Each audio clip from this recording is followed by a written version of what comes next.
Good evening. Thank you for joining us on In the Metal. You're very welcome. And we're looking forward to bringing you a really brilliant episode tonight with a young independent watchmaker who is a candidate of the AHCI and who is, I've described him in the press before this as a traditionalist and a purist who does things in the real old-fashioned ways. And, you know, there's sometimes I wonder if he isn't annoyed that electricity has been invented, because he does it the way it was done 100, 200 years ago.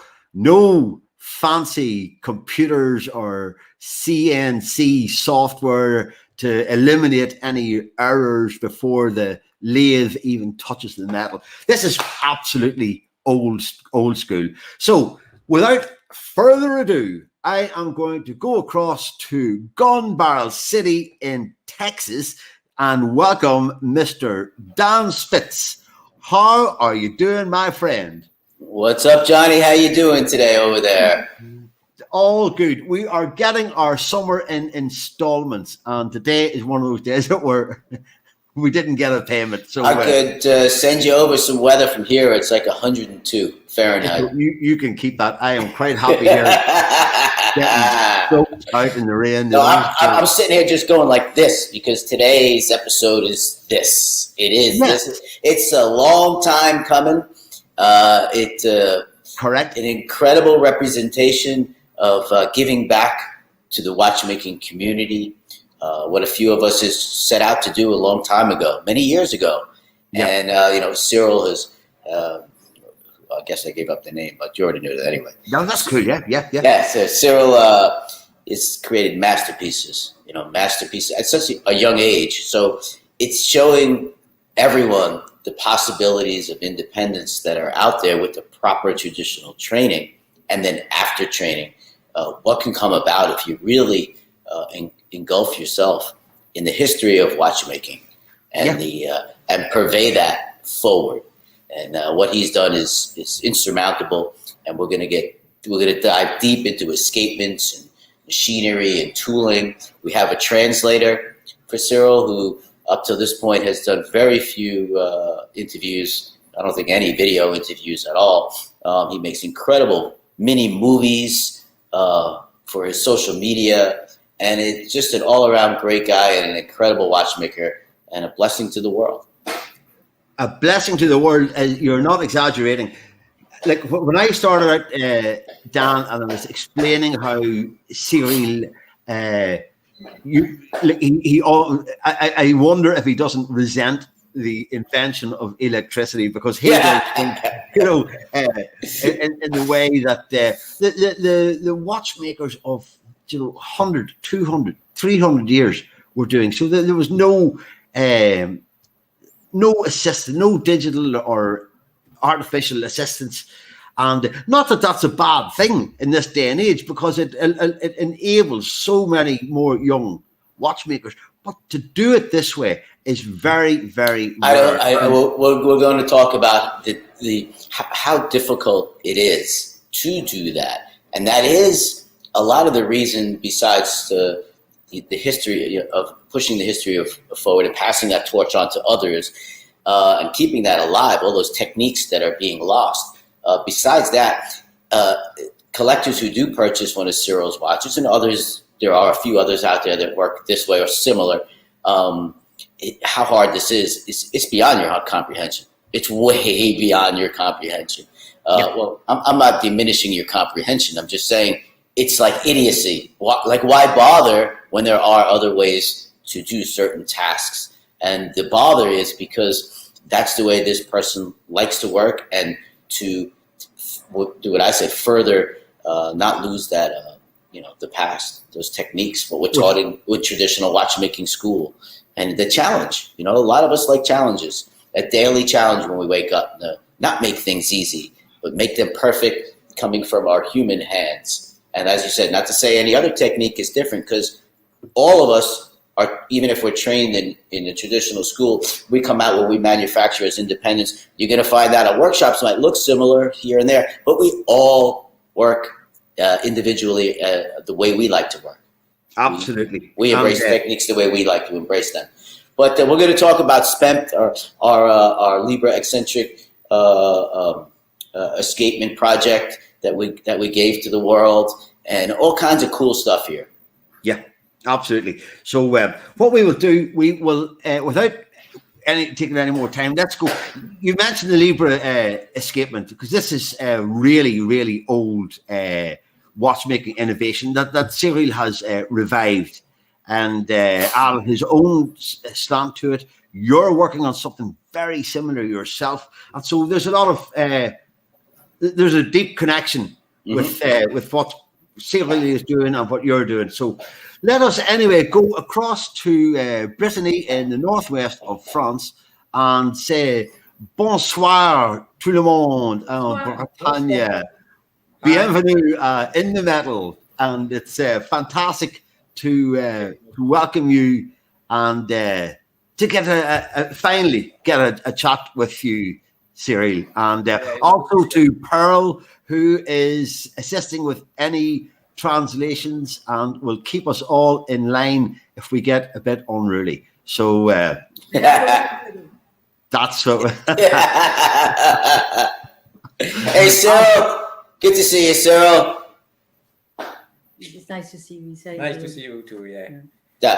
Good to see you. What's going on? How are things? You've had a very busy month or two since the release or the announcement of your latest creation, the Eccentric Réserve de Marsh. It's been very busy for you. Yeah, it's a very busy time for me actually, because there is this new project which be loaded 2 months ago, and I have many other projects actually. My workshop is I moved my workshop in the beginning of the year this year, so it's a very busy period for me actually.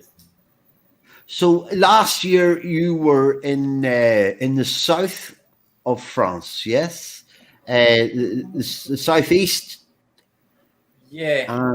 So you've relocated. Yeah. I worked with Luc Monet, probably know, during 3 years in the south of France. And I moved to Brittany because of the climate. Oh, yes, yes. Very wonderful climate here. As you can see. Yeah. C'est bon. I just He just finished installing his new workshop. Excellent. So you see, I'm really similar. You know, a lot of watchmakers they always want to move and be confined to the snow and wear snowshoes and move to Switzerland and freeze their ass off. But I prefer like you sandals and warm weather watchmaking. So I'm on a lake in Texas. Yeah. Short sleeves, baby. So I guess let's start off a little bit. Me and we'll talk about Luc because not many people up until last year or so knew much about Luc. Luc likes to be very quiet. Luc Monet of Arts Mechanics. He likes to be behind the radar. What I've always been calling in our episodes as ghost builders, people such as myself in the past who have built for other big companies, but we're not allowed to say who we build for or what we build, or we build specific parts. Well, Luc is an incredible watchmaker. I know he was the head of the Grubel Fossey handmade project. To give you an idea, okay? That's just some of the things we may be able to talk about. Maybe not, I don't know. But there are pictures of him doing that, so I guess we can talk about that. So I guess I'll translate a little bit for Cyril. Cyril was saying in the beginning of the show that he spent 3 years in Luke's workshop. So 3 years in Luke's workshop is like a crash course of everything you need to know to manufacture your own timepiece. It's an incredible workshop. And during that time, Luke and Cyril developed and brought forth the Libra Eccentric Escapement, which up to that point had never been reduced into a wristwatch or working at all. Basically, it was a drawing and a dream of a past inventor.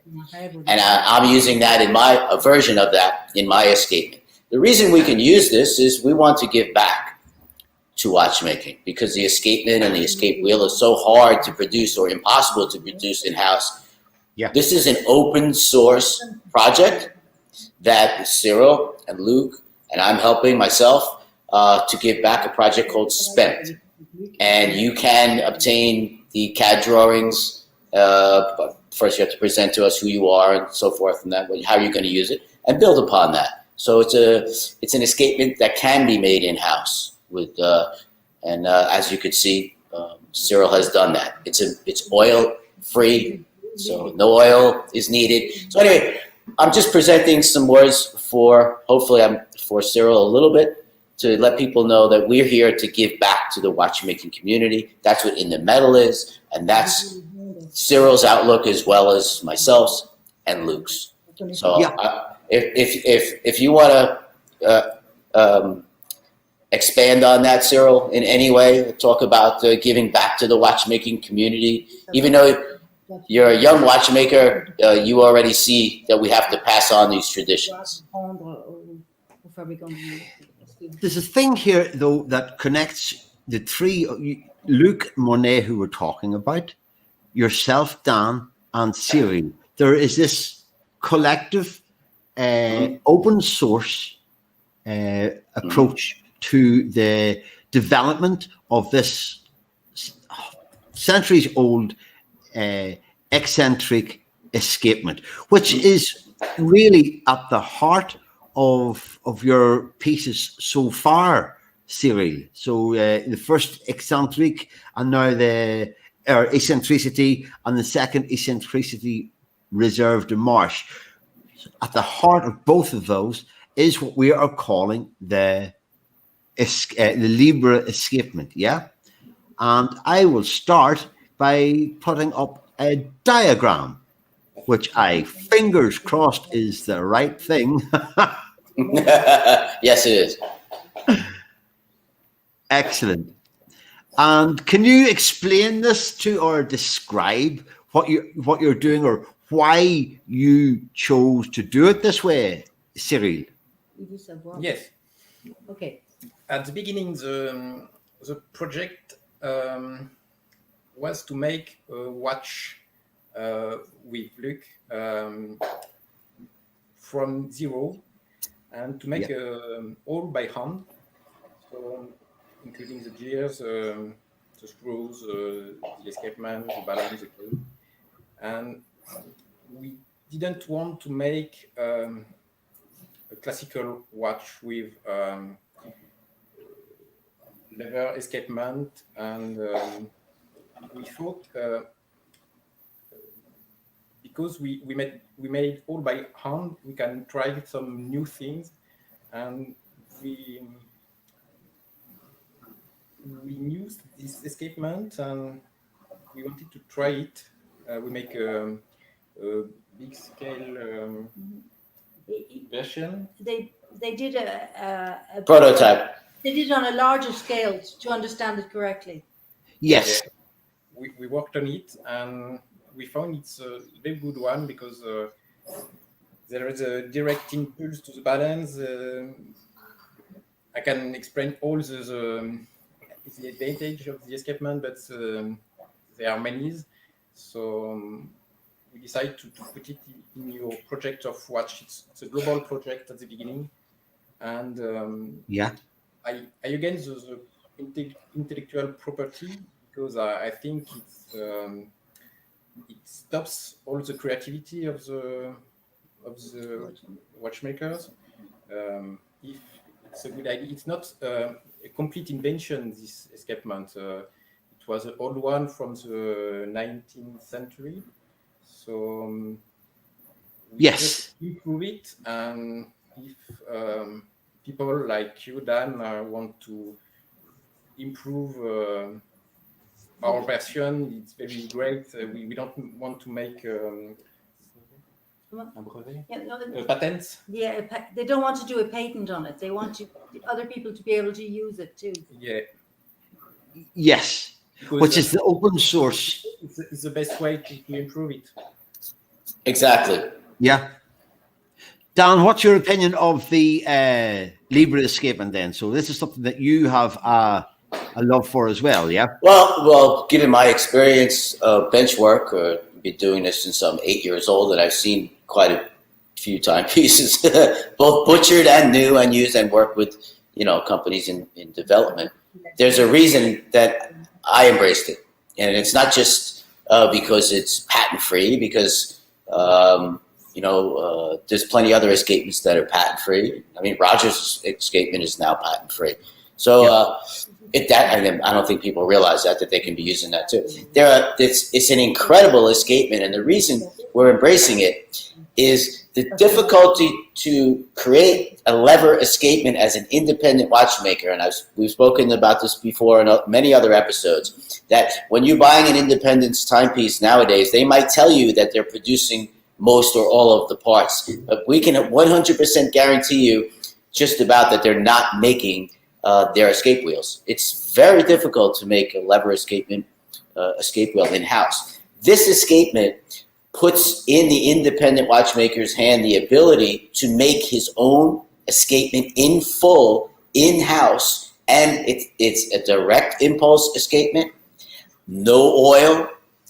I mean, for my version is built upon the original version. I'm making my improvements. So, that's what we're here for. And that's what Spent is our open source escapement project that is available for you to build upon. Take it, and you see something you want to change or do, you use it. It's already proven, and it's been ticking, 3.5 years of development at Luke's, right, Cyril? About 3.5 years. And then Cyril's timepieces have been out now for more than 2 years now, I think, and ticking away. So we're way past, trial and error of normal companies. It really does change the map for independent watchmakers. And that's what we're here to do. We're here to educate and leave an imprint for the future of independent watchmaking, which I call what we're in now, which I see as the third wave, which Cyril is a part of. He's a younger watchmaker, but he knew what he wanted to do and set forth. He just luckily happened to fall in with one of the best walking watchmakers on our planet, Luke, at a young age, and he got a crash course. So that's what this is about. And I wanted to speak about that first and foremost, so it wasn't at the end of the show, so people understand what's going on here, what Libre Eccentric is. And it's not just, I think it's been passed over too easily, because this is a monumental feat to develop an escapement that hasn't worked before.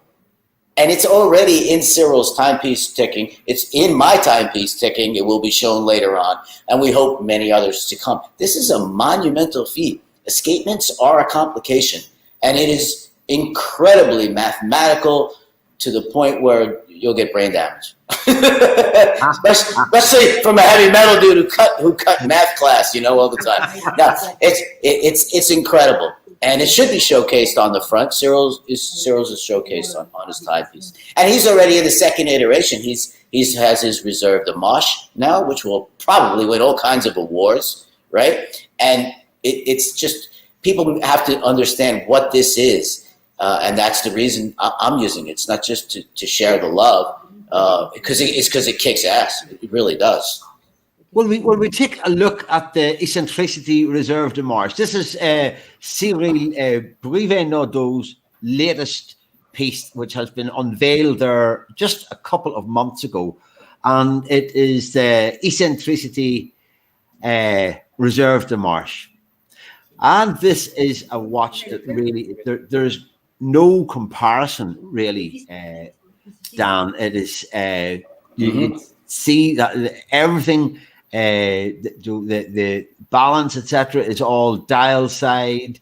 The finishing is so, it's austere. It's like finishing from everything about it is like an old, a complicated pocket watch, and but it's just absolutely beautifully finished. And when you're saying that you can, that the know-how is open source, that you're able to get, it's still very, very challenging to create a piece like this, Dan. Yeah, it's like almost impossible. Cyril, Cyril, can you tell us, because I want everyone to understand that you're making everything by hand here. This is not smoke and mirrors bullshit. You know, you are making all the wheels, all the gears, all the main plates, all the bridges, everything, every part, screws, and you're doing it in, you know, with your Shaoblins, with your SIP jig bores. So if you can explain your workshop and, you know, a little bit of how and what you do to the people. Yeah. For me, the way I work with uniquely conventional machine, no CNC machine, is more simple way to make a watch. We the watchmaker of every time, we always did watches like it without CNC. For me, it's more difficult to use a CNC machine because I spend a lot of time behind the computer. I'm not a geek, and I'm very happy to make all by hand. Yeah. Johnny, put Cyril on the screen. Yeah. I can't see him. There you go. Yeah. There we go. I think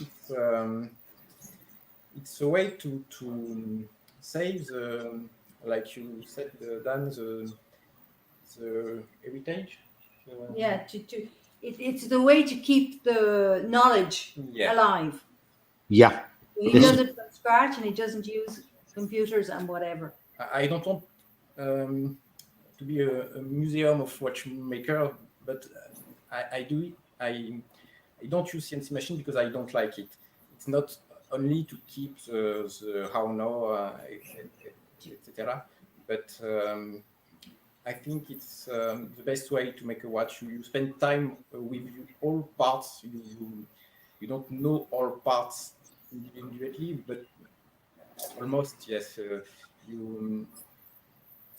I start my careers with by making restoration of old piece, old watchmaker, old watches, and sometimes the watches are not good finishing, not polished, but they are fascinating. They're beautiful. Beautiful, and I ask myself what is beautiful in these watches, and why some modern watches without any default, any with no character. Yeah, why this kind of watches has not any personality, and I think it's the time to spend with when you make all parts, which give something in the watch, some personality, some of you. Imperfections. Yes, it's human imperfections. I don't want to make the apologize of the imperfection because I don't want any imperfection in my watches, but I like it as a witness. Yes. To que ça prouve que c'est fait à la main, que ça porte la marque de l'homme. He just wants to prove that it's handmade from scratch, and it has a personality and a character. Yeah, I think Pearl, what he said that the micro polish on the anglage or something like that. It's more the harmony of the design. Where do you put the pieces? I spend time to make the drawing, to make the good proportion of all, and I think it's the best way to make a beautiful watch. Not only the time you spend to make anglage and Mm-hmm. Yeah. Mm-hmm. Understood. Yeah.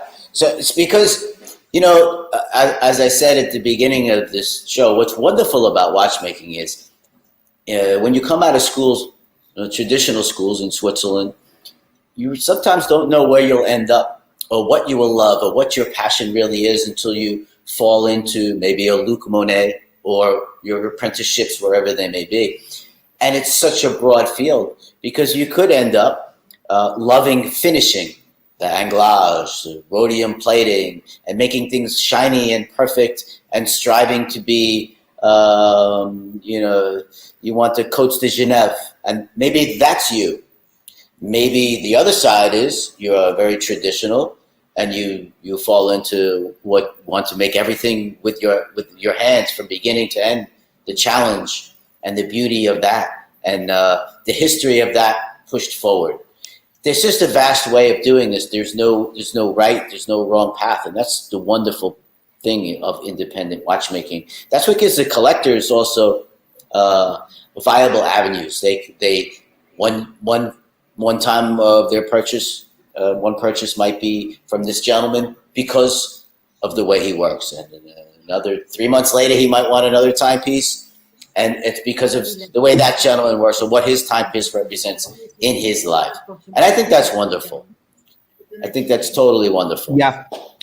I do think that the finishing, like I see the anglage there, it is absolutely, this watch is just, it's pure in its design. There's no frills, there's no elaborate decoration apart from the engraving and but the whole architecture of it, the wheels, everything about it are just, it's just it's a piece that as soon as I saw it, it just stood out to me as being something that had a real emotional connection with the past, to prove it you could you could make a watch like this, because this art is disappearing down.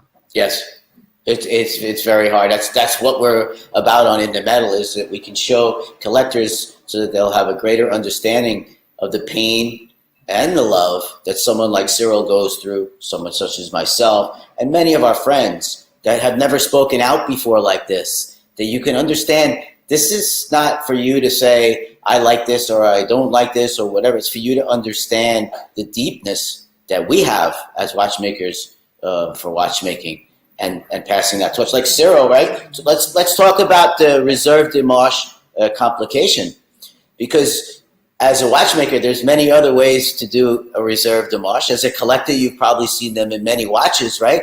But as you know, you have to understand, as far as mechanics go, there's an easy way and cheap way to do it. There's a beautiful and complex way to do it, which creates more precision. And that's by using a cone. So Cyril, if you can talk about your version of the Reserve Dimash and why you chose that and the complexities to that. Yeah. When I was a student, my first student project was Reserve de Marche, proper reserve on ETA movement. So I always like this complication, and a collector asked me to make a version of it with a Reserve de Marche. So I choose only good way to make one with the cone, because it's of course the more beautiful, the more ingenious also, and it's not so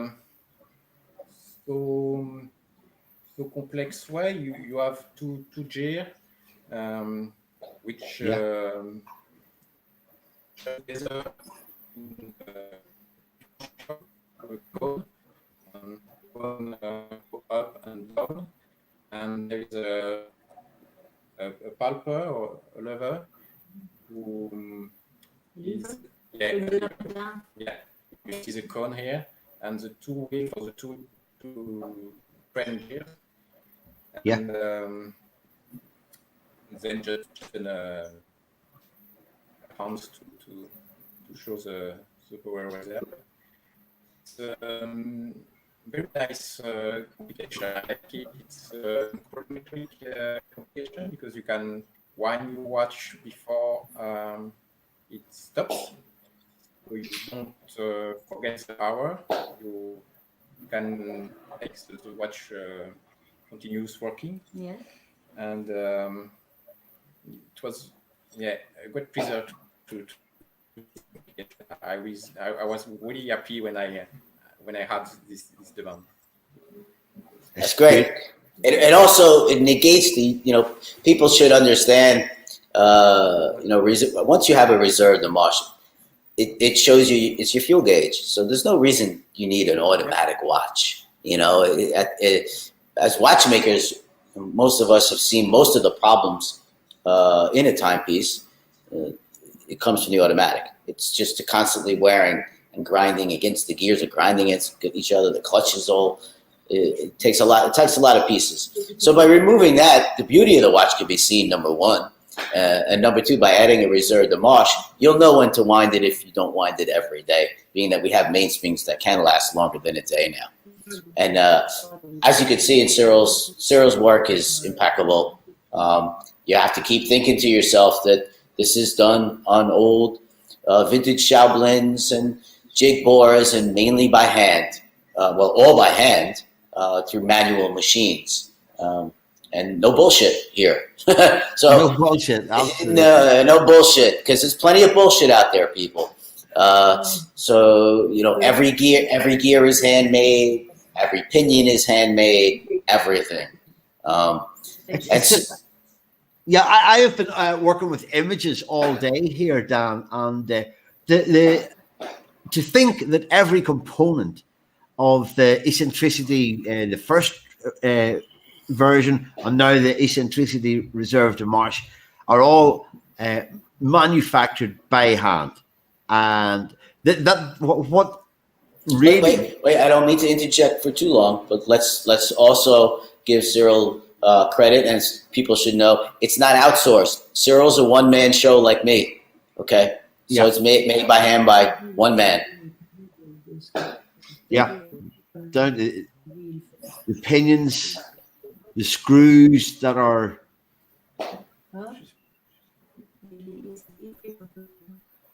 That's a blank screw before it's finished. It's amazing that these are things that it's easy to buy these components and put them together and make your watch that way. But to go through this laborious, painstaking process of manufacturing everything yourself is look. This is what sets our independent watchmakers apart, and what really defines their craftsmanship and their skill and their talent. And it's just, as I say, I've gone through these images today. I'm looking at images in front of me here now, and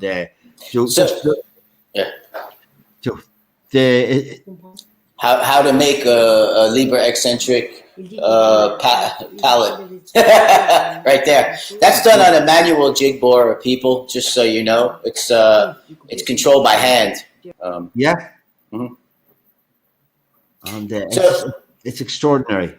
So Cyril, put me back on the screen, Johnny, for a sec. Oh, Cyril is gone. He's gone. We lost. Yeah. He might rejoin us. He's back now. One moment. So, I'm back. We're all good. We're all good. Hang on. Now you have to be all. Hey, we're good. We're good. That's okay. So, Cyril, what I wanted to ask is, I think, I keep bringing it up, but you are a young gentleman, a young watchmaker, but you are an old soul. And I think what you have done, coming from Luke's and going out on your own and creating such an incredible masterpiece, is to show a lot of people in traditional watchmaking schools now that they can do this. Before it was almost impossible right? And they very much look up to you, and I want you to understand that. I don't know how many people get to talk to you live like this, but they are, I think a lot of them are looking up to you, and you are opening a new window for this next generation of independent watchmakers and independent watchmaking, that people can branch out on their own and create masterpieces that win awards, and that are it just gives back so much beauty and love to the world. So I want to thank you for spreading the word beyond the escapement and spent, but just in general, that you are showing people what can be done if you really apply yourself, your talent, your hard work, and really, really go for it, is what I'm saying. It was not my goal, but I was very lucky to join Luc Monet, my friend, after the school, to have the self-confidence to make escapement pinion or very complex part of the watches. When I made it for the first time, I didn't think I was able to do it. And when I have this come, I asked them to work on this kind of pieces to he has apprentices who come to him to work with him. His aim is to give them self-confidence so that they can progress. I hope also to I'm a big fan of two watchmakers, Pierre Leroy, a French one from the 18th century, who make all the invention to make chronometer, marine chronometer, and George Daniels, of course. And I think today the Swiss mentality is everywhere in watchmaking, even in the work of Roger Smith, who keeps the heritage of the tradition going. Il dit que c'est la tradition qui continue. Oh, pardon. Sorry. What is impressed by is the tradition, keeping up the tradition. And that the Swiss, did you say the Swiss are influenced, have influenced everybody? The Swiss model is high finish watches, and the subcontracting, the tailorism. There is engineer to design the watch. There is a designer. There is a brewer.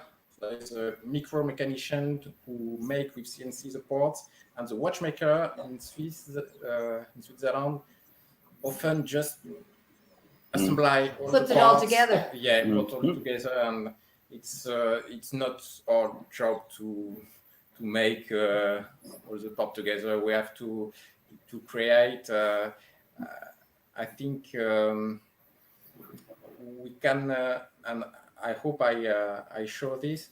We can make all by ourselves, and we can make our priority on a new escapement or new mechanism, new design. There is 1,000 ways to make a watch, and I hope the young generation after me will be free to create some interesting new watch. Not in the always in the box. Make beautiful watches. Also, I don't want to. I think that there is. I can see a kind of a new breed of young watchmaker. A lot of them are French. You have Rémi Coul's, you have wonderful Théo Offray, you have Cyril Brivet-Naudot, you have Luc Monet, and you guys are doing it you are extending this tradition and bringing the traditional values into the 21st century. And because otherwise they will disappear. And because who wants to do things the old way anymore when it's much easier to use computer-assisted design, CNC machining, and so to choose to do it this old way, it's very traditional. But there are collectors who are connoisseurs, and they want this old world watchmaking in a contemporary age, which you are doing, Cyril. Cyril, what has been the response to eccentricity from collectors or from media around the world? What kind of response have you had?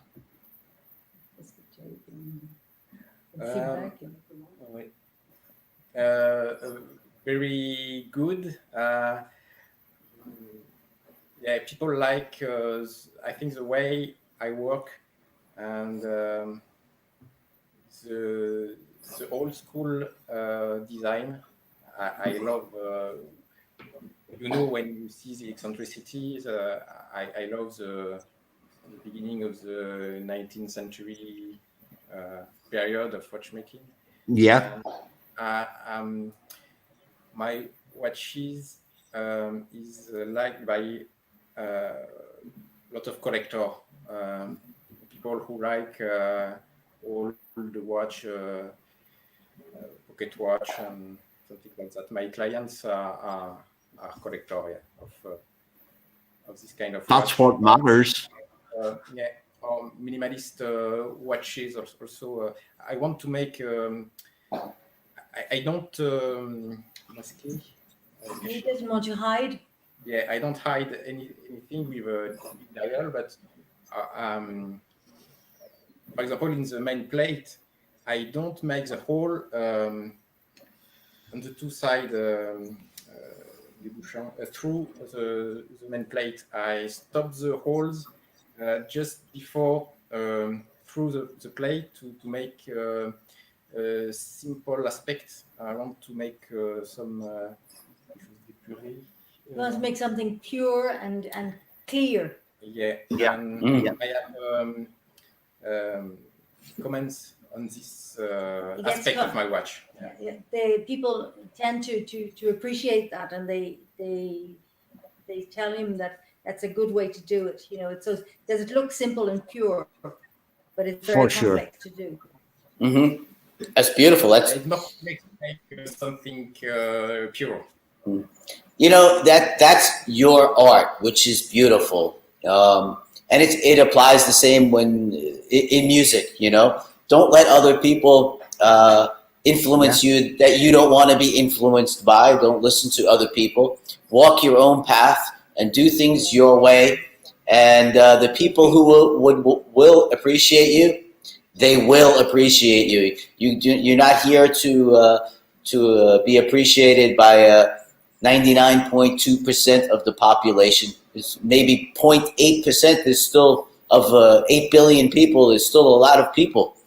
And I was told that once in music, we were in a pop band, the music I created. So we weren't here to get on the radio and be mass appeal and have a pop song, and then my career is over in 12 months. You are here for a very long time.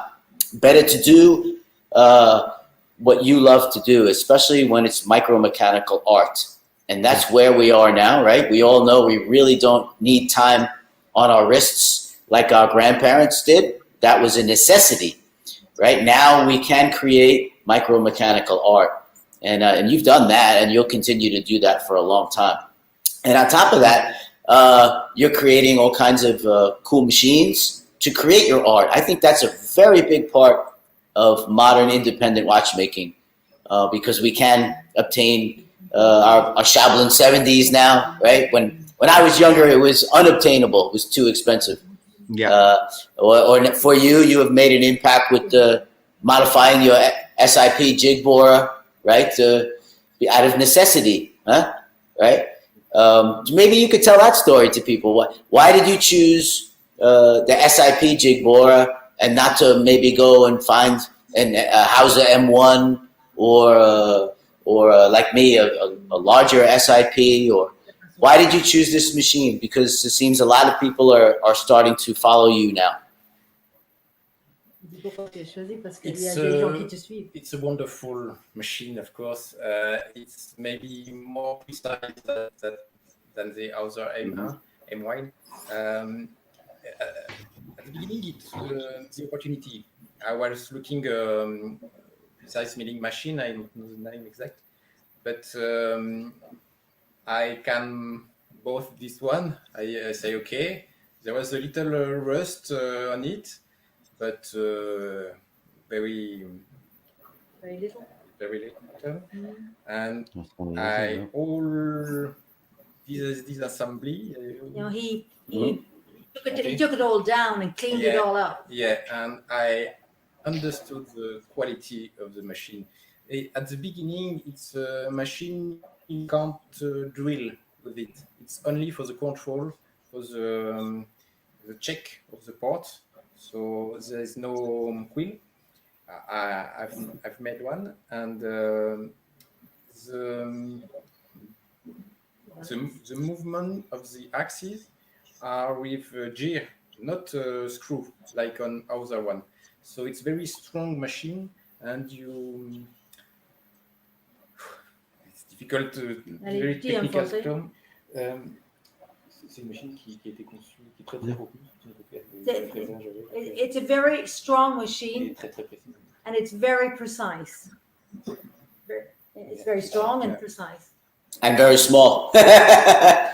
Yeah, convenient. Not like me. I went and got the big MP1H. Is some monster. I can't move now, Cyril.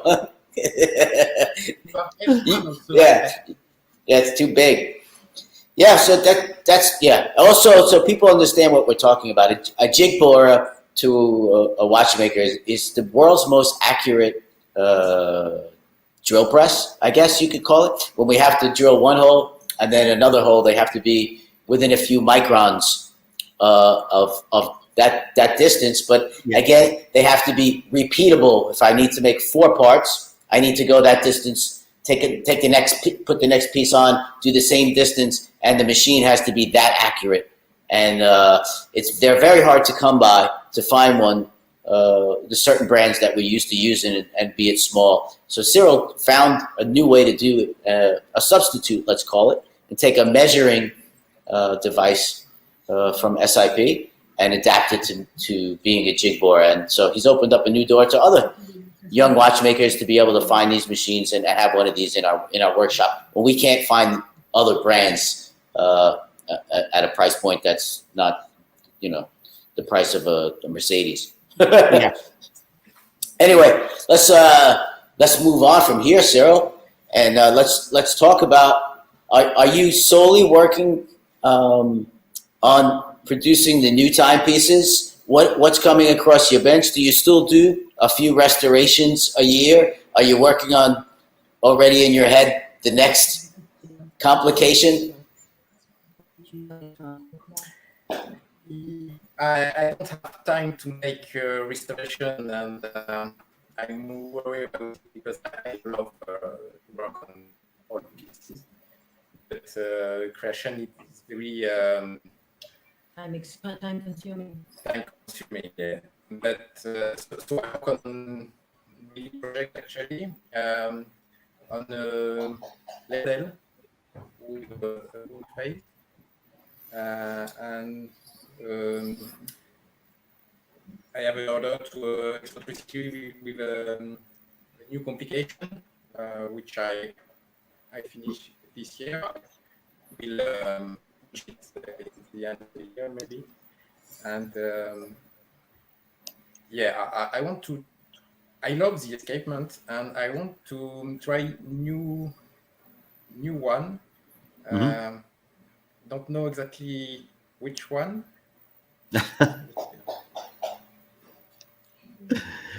But Do you hear me? Yeah, we got you now. Look, we apologize, folks, that the sound is breaking up occasionally, but we're good now, Cyril. We're good now. And so the question then, are your order books, are you have a lot of orders in? You've a lot of customers on the waiting list for one of your watches. Yeah, but I don't. I don't have an employee, so I'm alone in my workshop. So I spent 1 year to make one watch. So the waiting list is stupid. Watch, yeah. Wow! So it takes 1 year to make one of your watches. Yeah, but eccentricity Réserve de Marche, it's about 270 parts approximately. So if you spend 1 day by parts, you have a year. Yeah. To assemble, to design, to make the drawing, and it's very the time is very short when you create a watch. Okay. Well, can I ask you a question then? Is it a viable business for you? Can you make a living? Can you make a? Yes, it is. It's very. I'm very happy to can live with my passion. Yeah, it's Okay. years and restoration. Yeah. Yeah. Brilliant. No, that's because Dan, that is one of the things that I often wonder about the young watchmakers. Are they able to make a living? Because their customers are usually pretty well off. If you can afford a Dan Spitz, or if you can afford a Cyril Brivet-Naudot, those customers are pretty. Let me put this into perspective from my point of view. And again, I'll always compare things to music.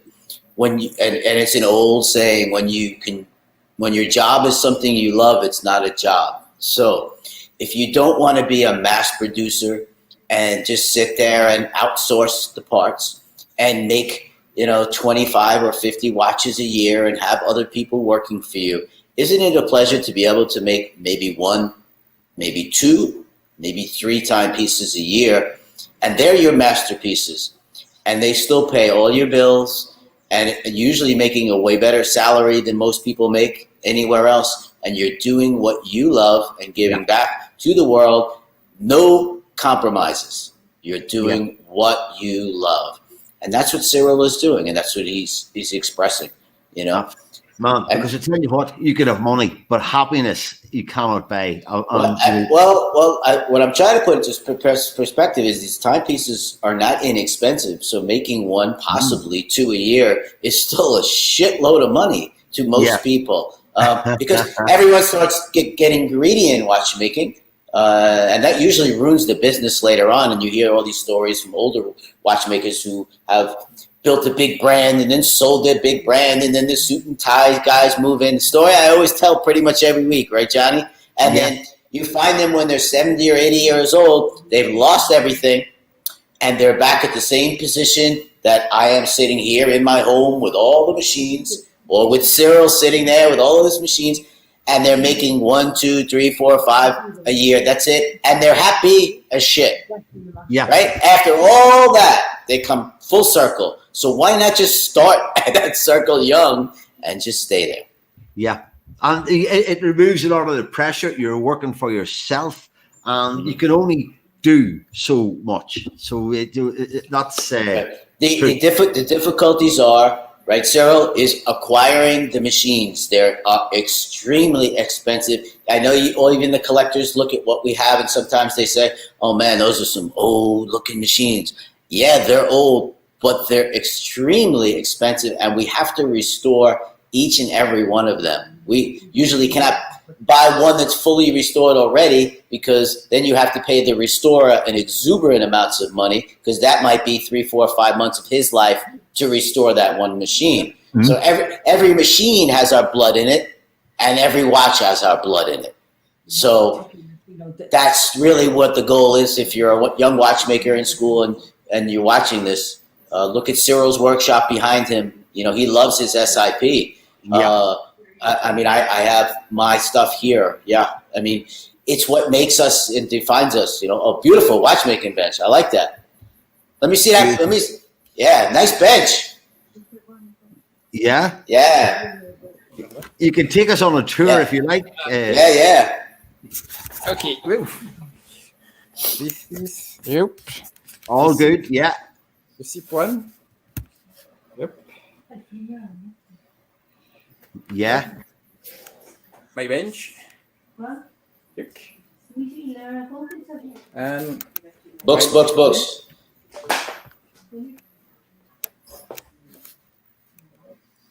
Beautiful. And so how long have you been in your new atelier, Cyril? Just a few months ago, on February. Wow. So while you were in the middle of finishing the eccentricity reserve to Marsh, you decided to move, or had you got the watch finished? Yes, because with my wife we bought an old farm in the countryside in the west of Brittany, and it was the opportunity. This place is an old place for it's the an tools. old barn.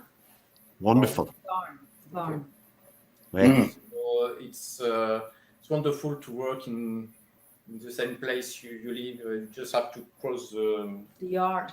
Yeah. That's great. Yeah. And It's wonderful. completely renovated. It's been fantastic. Yeah. Beautiful. Beautiful. I make window, make it clearly, and it's bright and cheerful and warm. Wonderful. It's bigger. That's what I were used to. Yeah, and so I think I can upstairs make some masterclass. I want to learn Teach. engraving. You want to learn? Yeah, engraving, something like that. So make some courses or some masterpiece in horology, also in jewelry, in engraving, make something like a melting pot of people. I feel more je me sens plus proche d'artisans qui travaillent avec ma mentalité que d'autres he feels more at home with d'autres artisans qui travaillent with other Artisans. other craft people. Yeah. Who have different crafts. So he wants to. That's what he wants to do. Ouais, des ébénistes, des luthiers, He wants to work with other craft makers in different sources from different things, like, different disciplines. Woodwork or engraving or to create that's a very ambitious. But he has the space up there. You see, he's going to create that up there.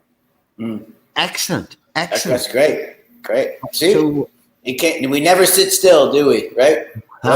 We always have to be learning. Right? That shows the true creator. Where our minds are always working. You know, like me here now. For me, it's going to be sitting down and learning the guilloche once my guilloche machines are fully restored, because I would like to produce my own dials, and I want to learn how to do that. So wherever we like to be challenged, that shows a true artisan.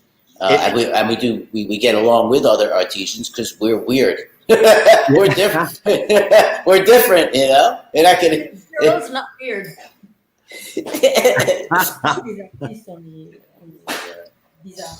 Well, different.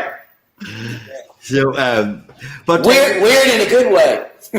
Yes, in a good way. But Yeah, absolutely. But that's what makes an artist, isn't it? That individuality, that you're not like everybody else, that you have that little bit of eccentricity in your DNA that makes you who you are, and that's for True all artist. of our independent watchmakers. Every one of them, A true artist, like they've all got it. like David Bowie. There will never be another David Bowie, right? Yeah. That is a true artist who is unique. And when we see that in watchmaking, and we do, it should be recognized and not copycats, not people. It's wonderful to look up to someone like that and borrow and build upon that, but not to be a copycat. That will only last so long. The true artisans will always be here for longevity. Yeah, there always will be. Yeah, it's like hey, it's the folk music of the watchmaking world, isn't it? Like, So listen, we have a question because Thomas, one of our regular followers, has asked the question tonight. It is good evening to all of you. Fantastic, thank you, Thomas. Just a short question. Thomas has noticed that there's no crown on these watches. So how do you set and wind these masterpieces? So we can maybe take a look at that, because there is no crown on. And we'll look at your eccentricity RDM first of all, and just to thank also Guy Lucas de Peslouin for the images that we're using for the eccentricity reserve de Marsh. But there's no crown, is there? And I would then take, there's the back of the watch, and there is the answer. It's not obvious at first, but when we do this, then this is incredible. This is the winding of the barrel, isn't it? So beautiful. What do you think, Cyril? Why did you do this? Yeah, I didn't want to use a crown because it breaks the symmetry of the case, and I didn't find design to make it discreet or not. I didn't find a design, so I said, okay, I will start with a key, and let we see later. And I like the key. I keep this idea to wind and to set time the same key, and I think it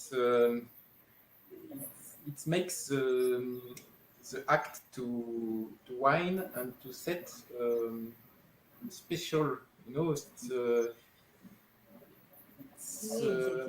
You spend time with your watch when you with your watch. Yeah. And people you engage with it. It's something that you have to do. It's not just a matter of absent-mindedly winding your crown. You have to actually get the winding key and to use. It's double-sided, isn't it? So one end serves for winding the barrel, which is what we're looking at here, and then the other side is for setting the time. And it's I have never seen this before, Cyril, until I in a wristwatch, until I saw yours. I don't know if it has been done by anyone else, but it is absolutely beautiful and a real tribute to watchmaking from years gone by, isn't it, Dan? Yeah, Cyril, how did you use the push pieces? Are you using gaskets on upper and lower, or how did you manage to come up with the sealing system to keep water out? I used 2 gaskets to make the waterproofing. It works very well. I have 2 versions. The picture with the key, it's the old version, which very useful. I changed for this model we can see in the screen, and it's 580M waterproof, so it's very sure, and it works very well. But Great. Wow. In order for a watch with a crown, I will work on it and find a way to Introduce it. I don't want to make. I only make unique pieces, so I like make new thing. The eccentricity reserve de marche is quite similar with the first one. I like the challenge, as you say, Dan, and Yeah. try to make a crown. After 3 years, I will have maybe an idea.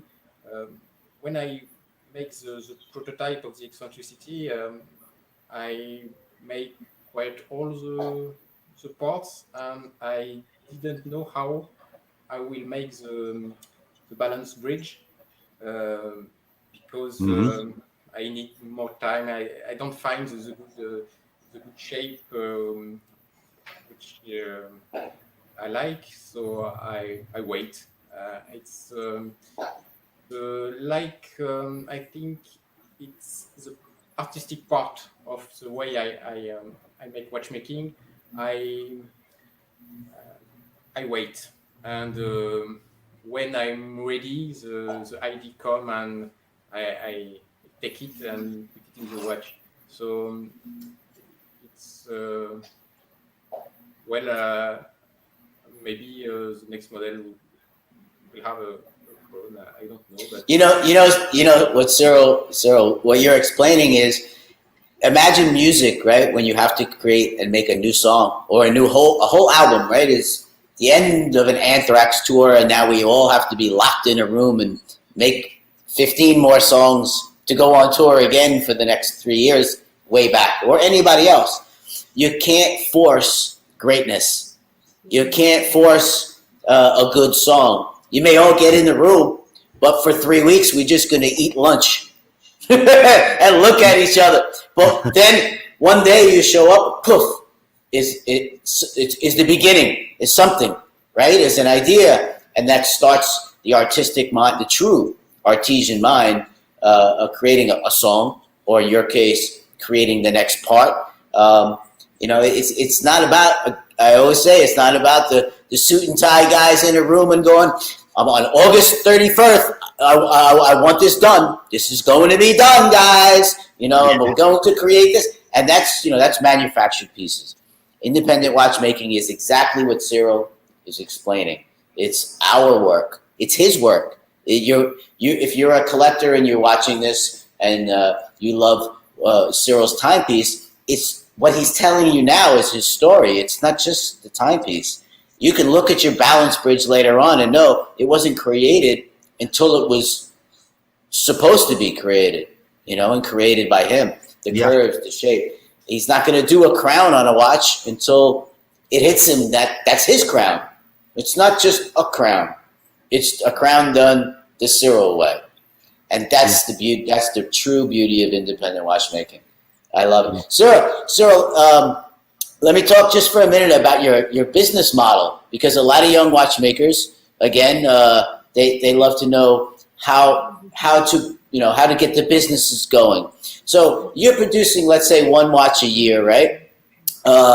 Will you later on, if a collector comes to you and say they want the first version, will you make that for them, or will you just continue to make one, maybe two timepieces that are a new invention each year? What is your business model moving forward? I don't make two identical watches. I make always new one, because I make the watch one by one, so I improve something. Actually, I just have orders for two basic models. So the other orders are for complication, but for the two basic models, I make differences. I change the shape of some bridges of the dial. I don't make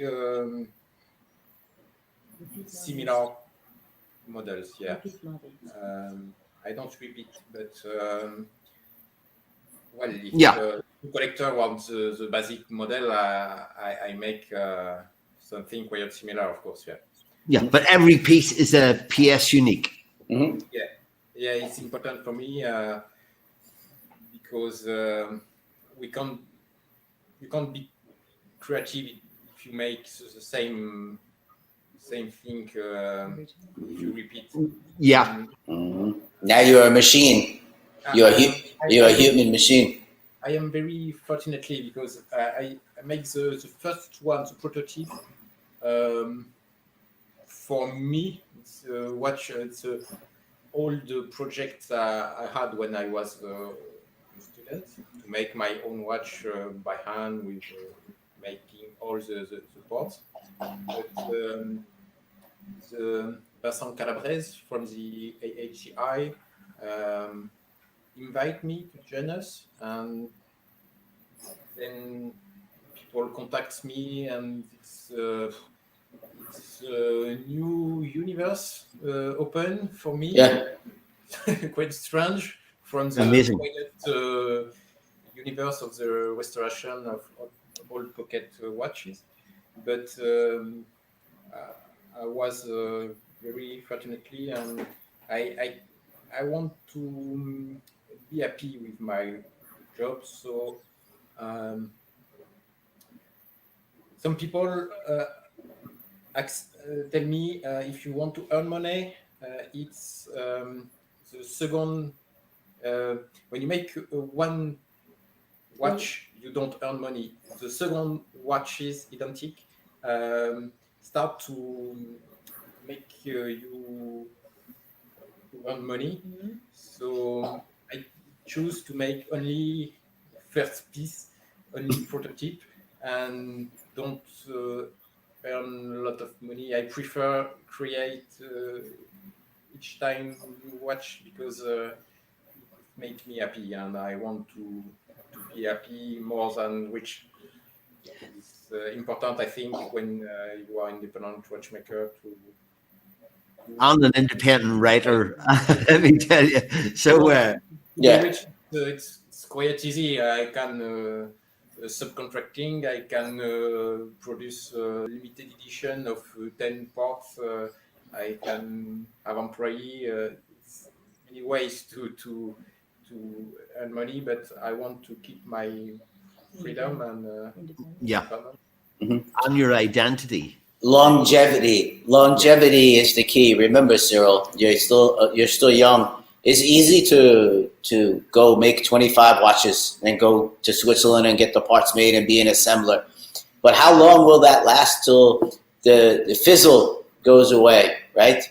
So to do what you do and do what you love and do it slow, you can be here forever, a very long time. Keep it small. I tell everyone that's on the show, keep it small. Try to work from home or like you, 10 steps away from home. Keep it small. Don't borrow money if you don't have to. Don't borrow money from anybody in a suit with a tie. Yeah. Own your own machines. Go slow. Buy another machine next year. Buy another machine next year, and keep it small. And then you can make a good living. one Shoblin and one SIP and one 8mm. It's fine. Mm-hmm. That's that's your dream atelier. So I'm going to ask one last question that we've got from Jack, who has been following from the start, and he's asking about. Hey, Jack. Hey. I know, Jack. About the design for your wheels, which have been a signature aspect of your work. What made you move away from the spoked wheel to the eccentric whole wheel? So we can take a look at that there. These are very unique to your work, and so why did you do it this way and not with the rhythm for the escapement and for the wheels? I think if you made all by hand, you can make what you want. You don't have Yes. to buy something in Novasor, in Swiss industry. You don't have to buy the escapement. You can make what you want. If you make a repeat, if you repeat what the watch industry makes, you can show it's handmade. If I'm clear, for the wheel, Yeah. if I make a classical wheel with five Holes. Holes. Holes? Des bras, on appelle ça des rings vélo. Spokes. He's talking about like Yes. spokes on the wheel of a bicycle. Yeah. Yes. If I make wheel like this, you see immediately it's original fabrication. You know what I mean? Mm-hmm. Yes. It's. I think it's to do with, again, with the identity of Cyril Brivet-Naudot. That if you have the bars, the spokes, as we speak, like a regular wheel, it's hard to say that is your identity. This is obviously. I've tried many. I have lots of wheels in my my bench with lots of different designs, and I choose this one. There's creative processes like we talk about just a few. Excellent. That is the correct. I like it, and so I use it for. That is the correct answer. Wait. We have one. I got one last question. Yeah. So Cyril, when you grew up, what kind of music did you listen to? Did you listen to music? Also, the other parts to this question are: do you listen to music while you work now? And tell us how music has influenced your life, if so. For the first question, I love the Celtic, typically the Irish music.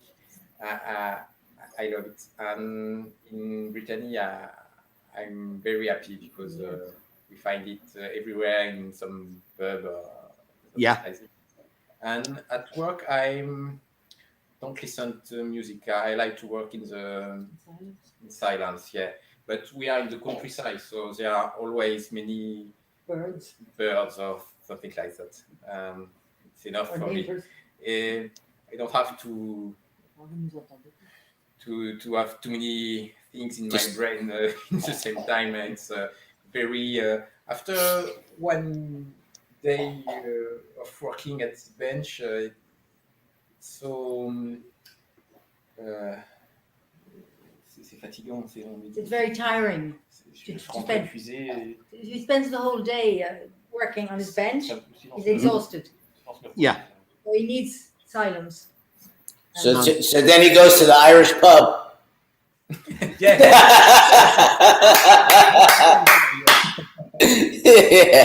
Do you work 5 days a week? Do you work when you feel good, or what is your schedule? Yes, 5 days a week. Yeah. Yeah, brilliant. Except when annoying Irishmen ask you to come on and talk about watches in the metal. So I'm sorry, my friend, but oh man, you're telling me there's a pub nearby. That's interesting. So sometime I may. We're coming out to infiltrate. We are. So, listen, everyone. We have Cyril and Pearl. You have been absolutely fantastic tonight to entertain us in your brand new atelier. We found out an awful lot about who you are, what you're doing, the reasons that you do things the way that you do it. And I think you have your priorities absolutely right. That, you know, it's not about satisfying the man. It is about doing what you want, the way you want to do it. And the belief that you can do this, and where it has got, because I saw Eccentricity, the first version, in 2018, and I just fell in love with that watch, as you know. And so I'm looking forward to hopefully when we all get moving again, get to a show, and hopefully we'll all catch up again soon. And but for me, I just want to thank you very much for taking the time and the effort to come and do this evening, because I know it took a lot of persuasion. I say the same thing. I add exactly what Johnny says, and you did wonderful. Your English is great. We thank you, Pearl, for filling in the gaps. We greatly appreciate it. We love on In the Metal to show collectors and young watchmakers the inside and backstory of what it really takes to be an independent watchmaker, and the person's true life, their true blood that's in the timepieces that they produce, because it's all about them. It's all about their story and their love and the love they're giving back to the world. It's not about mass production. Yeah. It's not about money. It's not about anything but true artisanal art. And that is what true independent watchmaking is in this third wave that we're in. So we're just so happy you joined us, Cyril. So happy. And I think we're both happy that Luc Monet shares his love as well to the world through many of us behind the scenes. Yeah, indeed. So for everybody who has been watching this evening, thank you so much again for joining us for a wonderful insight into a real rare talent and a prodigy of our time. And so we will be back again for another episode of In the Metal. But for now, thank you once again from Ireland, from Gun Barrel City in Texas, and from Brittany in France. And thank you so much indeed. We'll catch you again very soon. Thank you.